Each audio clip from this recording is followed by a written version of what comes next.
एक सच्चा लीडर वही होता है जो सबके बारे में सोचता है और अपने साथ चल रहे सभी लोगों को आगे बढ़ाने का प्रयास करता है। नमस्कार प्रिय मित्रों, आज मैं आपको कुंभ लग्न वालों के लिए दिसंबर महीने का प्रेडिक्शन बताने जा रहा हूँ। यह चार्ट है गोचर में घूम रहे ग्रहों का, जो अभी की ग्रहों की पोजीशन दिखा रहे हैं। 14 दिसंबर को अमावस्या है, 12 दिसंबर और 27 दिसंबर को प्रदोष का व्रत है, 3 दिसंबर को संकष्टी चतुर्थी और 18 दिसंबर को विनायक चतुर्थी है। अब चलते हैं प्रेडिक्शन की ओर। यहाँ 11 नंबर लिखा है तो आपका कुंभ लग्न हो गया। अगर आपकी जन्म कुंडली में भी यहाँ 11 नंबर लिखा है तो ये प्रेडिक्शन आपके लिए है। वीडियो देखने में प्लीज़ कोई गलती ना करें, नहीं तो फिर प्रेडिक्शन मैच नहीं होगा। ये prediction Indian times and dates के ऊपर है, तो आप अपने देश के डेट और टाइम से प्रेडिक्शन को सेट करें। कुंभ लग्न के स्वामी शनि होते हैं। शनि मकर राशि में आपके 12वें भाव में गोचर कर रहे हैं। शनि 12वें भाव में होने से आपको अपनी हेल्थ का ध्यान रखना होगा। आपके खर्चे बढ़ सकते हैं। आध्यात्मिक बाबतों में आप ज़्यादा रुचि लेने लगेंगे। बाहर का खाना पीना थोड़ा कम कर दें। जो लोग विदेश जाना चाहते हैं उनके लिए ये एक बेस्ट टाइम है। पैसों के मामले में किसी के गारंटर ना बने, नहीं तो फिर आप फंस सकते हैं। शेयर मार्केट में ज़्यादा पैसा इन्वेस्ट ना करें, नहीं तो आपको नुकसान हो सकता है। गुरु आपके 11वें और दूसरे भाव के स्वामी हैं। 11वां भाव जो कि लाभ का होता है और दूसरा भाव धन का होता है। गुरु शनि के साथ 12वें भाव में होने से 110% खर्चे तो आपके बढ़ने ही वाले हैं। आपके घर में जो बुजुर्ग हैं उनके पीछे भी आप खर्च कर सकते हैं। जो स्टूडेंट है वो पढ़ाई में ध्यान दे, नहीं तो फिर आपकी पढ़ाई खराब हो सकती है। जो लोग इंपोर्ट एक्सपोर्ट का बिजनेस करते हैं या कोई फॉरेन रिलेटेड बिजनेस करते हैं उनको बहुत ज़्यादा लाभ हो सकता है। जिन लोगों की शादी नहीं हुई और शादी के लिए प्रयत्न कर रहे थे उनको अभी भी 1 साल तक वेट करना पड़ेगा। अगर आपकी जन्म कुंडली में गुरु अच्छी पोजीशन में है तो आपको थोड़ी सी प्रॉब्लम आएगी और चली जाएगी। लेकिन अगर आपकी जन्म कुंडली में गुरु की पोजीशन अच्छी नहीं है तो कोर्ट कचहरियों में पैसे बर्बाद होंगे। संतान प्राप्ति की इच्छा थी तो उसके लिए भी आपको 1 साल तक वेट करना पड़ेगा। पॉलिटिक्स में अगर आप हैं तो आपके अपने लोग ही आपको परेशान करेंगे, आपके पीठ के पीछे षड्यंत्र करेंगे। किसी के साथ दुश्मनावट ना करें, अभी ये टाइम आपका अच्छा नहीं कहा जाता, नहीं तो फिर आपका ही नुकसान होगा। खाने पीने का खास ध्यान रखें, नहीं तो पेट की समस्या आपको परेशान कर सकती है। अपने मामा जी के पक्ष से थोड़े मतभेद बढ़ सकते हैं। आपके आसपास में कोई मंदिर है तो उसकी साफ सफाई करें और गुरुवार को केसर का तिलक लगाएं। अपने माता पिता और अपने टीचर्स का रिस्पेक्ट करें, उनका आदर सत्कार करें। मंगल आपके धन भाव में बैठे हैं। मंगल मीन राशि में बैठे हैं। मीन राशि जो मंगल की मित्र राशि है। मंगल आपके दूसरे घर में होने से किसी के साथ भूलकर भी वाद विवाद ना करें। अपनी स्पीच को कंट्रोल करें, घर में वाद विवाद बढ़ सकता है, इस बात का ध्यान रखें। मंगल 24 दिसंबर को मेष राशि में आ जाएंगे। जिन लोगों का जन्म का मंगल अच्छा नहीं है, मतलब कि मंगल आपकी जन्म कुंडली में 4, 8वें या 12वें भाव में है, या फिर नीच है, या फिर शत्रु राशि में है, डिग्री में बलाबल नहीं है, तो आपको 3 दिसंबर को संकष्टी चतुर्थी और 18 दिसंबर को विनायक चतुर्थी का व्रत कर सकते हैं। राहु आपके 4थे घर में बैठे हैं तो घर में अशांति तो रहेगी। राहु आपको मानसिक अशांति भी दे सकते हैं। राहु पर अभी किसी बुरे ग्रह की दृष्टि नहीं है तो तब तक तो आपके लिए अच्छा है। आपको अगले 1 साल तक नया घर नहीं लेना चाहिए, नहीं तो फिर वास्तु दोष लग सकता है।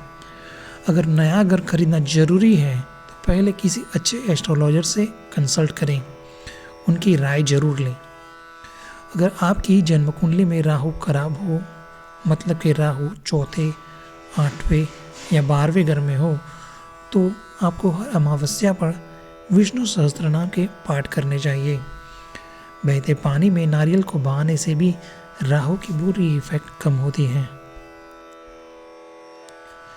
बुध आपके 10वें भाव में सूर्य और केतु के साथ बैठे हैं। बुध की ये पोजीशन स्टूडेंट्स के लिए अच्छी है। स्टूडेंट का पढ़ाई में मन लगेगा।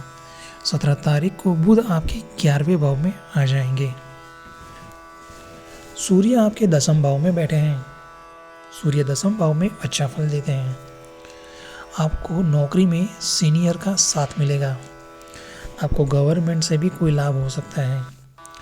पति पत्नी और बिजनेस पार्टनर के साथ रिलेशन अच्छे रहेंगे।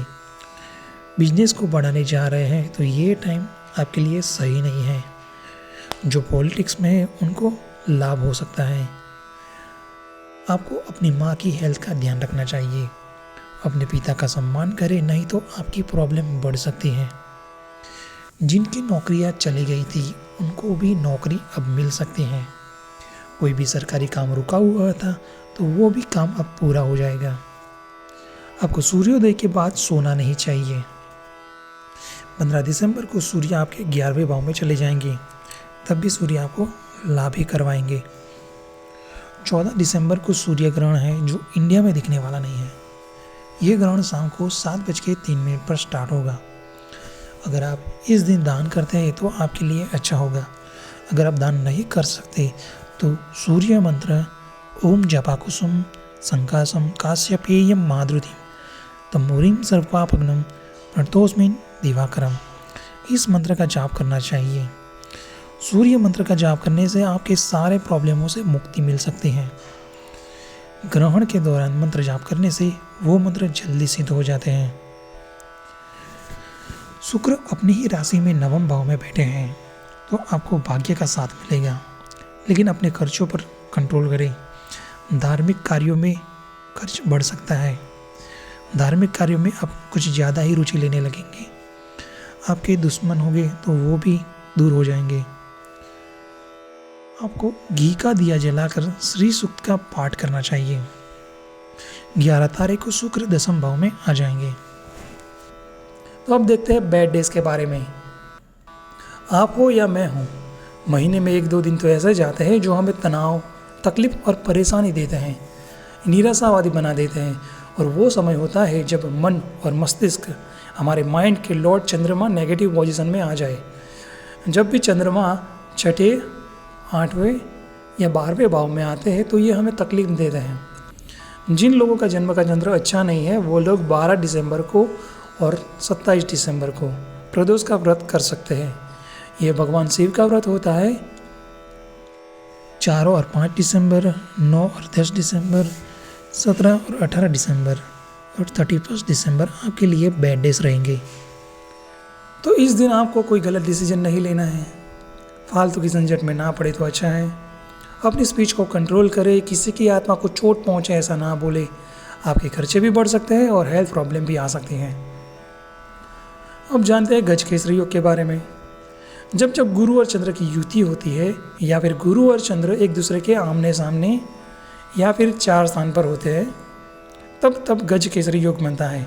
जैसे कि गुरु अभी यहाँ पर है, जब जब चंद्रमा यहाँ पर आएगा मकर राशि में, या फिर यहाँ पर आएगा मेष राशि में, या फिर यहाँ पर आएगा कर्क राशि में, या फिर यहाँ पर आएगा तुला राशि में, तो तब गुरु और चंद्र के कारण गज केसरी योग बनेगा। गज केसरी योग में गुरु और चंद्र की युति होती है। तो गुरु मतलब कि पैसा और चंद्रमा मतलब पानी। तो इस दिन के दौरान पैसे का फ्लो अच्छा होता है। अगर आप कोई बिजनेस करते हैं, किसी के साथ कोई पेमेंट की डील करनी है, पेमेंट लेना है, तो आप इन दिनों के दौरान कलेक्शन करने जाए तो आपको 110% फ़ायदा हो सकता है। तो ये होता है गज केसरी योग। तो इस महीने इन 4 दिनों में गज केसरी योग बन रहा है।